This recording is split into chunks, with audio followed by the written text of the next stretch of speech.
Hello বন্ধুরা, দেখো আজ শুভ সন্ধ্যা সবাইকে। দেখো আজকের এই যে টিফিন করব আমরা। চাউ আছে, এখানে চাউ আছে, স্যালাড আছে, মোমো আছে।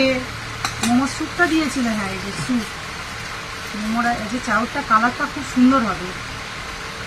এই যে মোমোর সস, ফুচকা আছে, এই যে ফুচকার টক জল, ফুচকার টক জল ঢালছি। ফুচকা আছে, আলু মাখা, এই যে আলু মাখা আছে,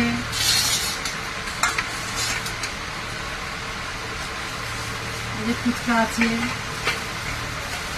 আজকে কিন্তু ভালো জমে যাবে টিফিনটা। দেখো কত কি টিফিন আজকে। তোমাদের সব টিফিন হয়ে গেছে? তো চলো টাটা বাই, খেয়ে নেই, পরে দেখা হবে আবার।